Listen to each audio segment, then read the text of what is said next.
சாந்தி. அவ்யக்த சமிகை 8 டிசம்பர் 2024. இன்றைக்கு பாப்தாதாவினுடைய மகா வாக்கியம்.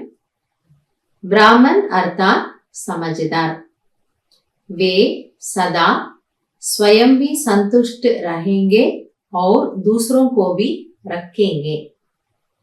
பாபா புரிய வைக்கிறாரு, பிராமணர்கள் என்றால் புத்திசாலிகள், அதாவது ஞானம் இருக்கக்கூடியவர்கள். எனவே அவர்கள் சதா தானும் திருப்தியாக இருப்பார்கள் மற்றும் பிறரையும் திருப்தியாக வைத்துக் கொள்வார்கள்.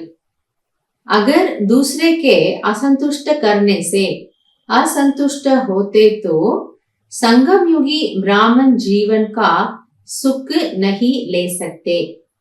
அப்ப பாபா சொல்றாரு, ஒருவேளை ஏதோ ஒரு காரணத்தினால மற்றவர்கள் நம்மை அதிருப்தி படுத்துறாங்க, மற்றவங்க நம்ம டிஸ்டர்ப் பண்றாங்க அப்படின்னா, அதுல நம்ம எங்கேனாலும் டிஸ்டர்ப் ஆகிட்டோம், அதிருப்தி ஆகிறோம் அப்படின்னா பாபா சொல்றாரு, அப்போது உங்களால் இந்த சங்கமயுக பிராமண வாழ்க்கையின் சுகத்தை அனுபவம் செய்ய முடியாது.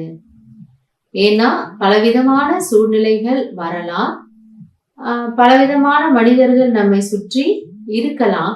அப்போ ஒவ்வொரு சின்ன சின்ன விஷயத்திற்கும் நாம அது போல அதிருப்தியில வந்தோம் அப்படின்னா நம்முடைய இந்த வாழ்க்கையினுடைய குஷி என்பது இருக்க முடியாது. शक्ति स्वरूप बन दूसरों के वायुमंडल से स्वयं को किनारा कर लेना अर्थात अपने को सेव कर लेना. அப்போ நீங்க எப்படிப்பட்ட சூழ்நிலை வந்தாலும் சரி, எப்படிப்பட்ட மனிதர்களுடன் இருக்க வேண்டி இருந்தாலும் சரி, ஆனால் சக்தி ரூபமாக ஆகி பிறருடைய அந்த ஒரு அதிர்வலைகள், அதனுடைய வாயுமண்டலத்தில் இருந்து தன்னைத்தான் விலக்கிக் கொள்வது, தன்னைத்தான் பாதுகாப்பாக வைத்துக் கொண்டால்தான் நீங்கள் பாதுகாப்பாக இருக்க முடியும்.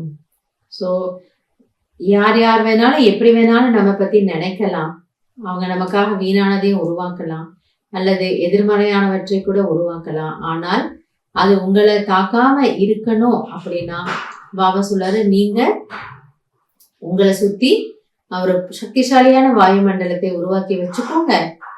அப்போது மற்றவர்களுடைய வைப்ரேஷன்ல இருந்து நீங்க பாதுகாப்பா இருப்பீங்க. यही साधन है इस लक्ष्य को प्राप्त करने का. இப்ப சங்கமயுகத்தினுடைய லட்சியம் என்னவாக இருக்குன்னா, நாம எப்பொழுதுமே திருப்தியாக இருக்கணும். ஸோ எப்பொழுதுமே திருப்தியாக இருக்கணும்னா இதை நீங்க உங்களுடைய வழியாக ஆக்கிக்கோங்க. மற்றவர்களுடைய வைப்ரேஷன்ல இருந்து உங்களை பாதுகாத்துக்கிறதுக்கு நீங்க பவர்ஃபுல்லான ஒரு ஸ்திதியில இருந்துக்கோங்க. அப்ப நீங்க சதா காலமும் திருப்தியாக இருக்க முடியும். ஸோ இதுதான் இன்னைக்கு பாபா நமக்கு புரிய வைக்கிறாரு. ரொம்ப சூக்ஷ்மமான ஒரு விஷயத்த சொல்றாரு. மனிதர்களும் சூழ்நிலைகளும் எப்படி வேண்டுமானாலும் மாறலாம், ஆனால் நீங்க உங்களை பவர்ஃபுல்லா வச்சுக்கிட்டீங்க அப்படின்னா எதுவும் உங்களை தாக்காது, நீங்க சதா காலத்திற்கும் திருப்தியாக இருக்கலாம். அப்படிங்கிறது தான் பாபா நமக்கு சொல்லக்கூடிய வழி.